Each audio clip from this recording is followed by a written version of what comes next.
Heroic City is a party minigame MMO.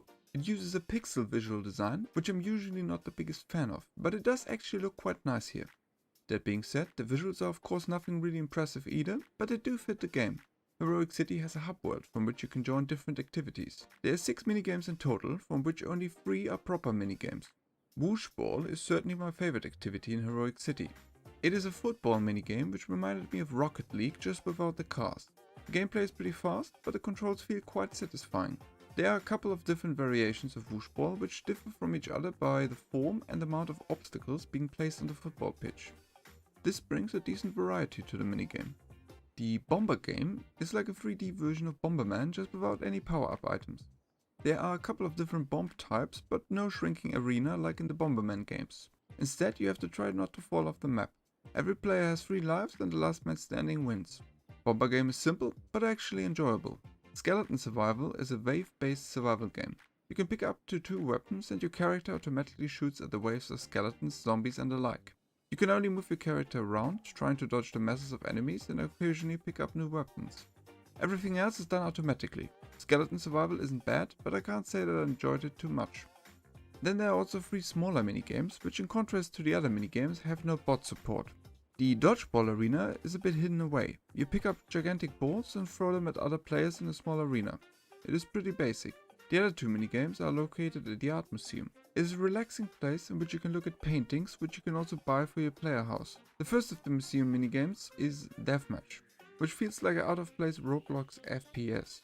The other is a painting minigame, in which some players have to spoil paintings with a paint gun, while the other players have to prevent them from doing so with a shotgun.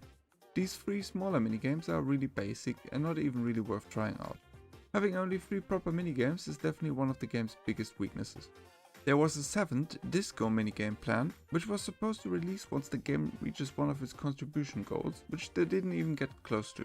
You can actually see a couple of areas in the hub world, which were supposed to later turn into unique places and where the devs invite the players to contribute ideas on their Discord channel. It is actually a bit sad to see that the game apparently never got a stable player base and was probably abandoned. As already indicated, Heroic City has a housing system where players can decorate their own homes and gardens with decor. Nothing spectacular, but nothing wrong with it either. Pretty interesting is the Battle Pass system in Heroic City. There are multiple NPCs in Heroic City which have battle passes you can activate by talking to them. You can only actively collect XP for one of those to get free and premium rewards, but you can switch freely between them in the hub world. The Heroic Battle Pass, for example, lets you earn superhero costumes, while the Art Museum Battle Pass rewards you with paintings. Another really interesting feature is the real-life impact system of the game. You can purchase or earn via the minigames and the Battle Pass impact items. For each of these impact items, for example a tree is being planted in Tanzania or animals like sea turtles being saved by the partner companies of the game. This is actually a really cool concept. Another aspect actually worth praising is the, in my eyes, surprisingly strong soundtrack in the game. I found the background music to mostly be relaxing and also always fitting to the different minigame activities.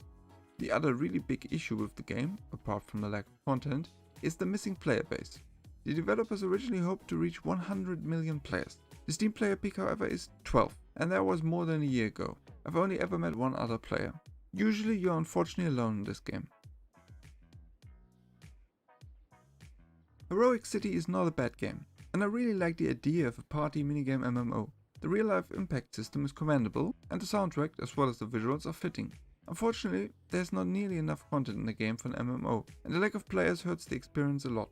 If they had 15 to 20 more minigames like Whooshball and the Bomber game, and at least 100 regular players, then I would probably highly recommend the game. If you have a couple of friends to play Heroic City with, then it might still be worth spending an afternoon with.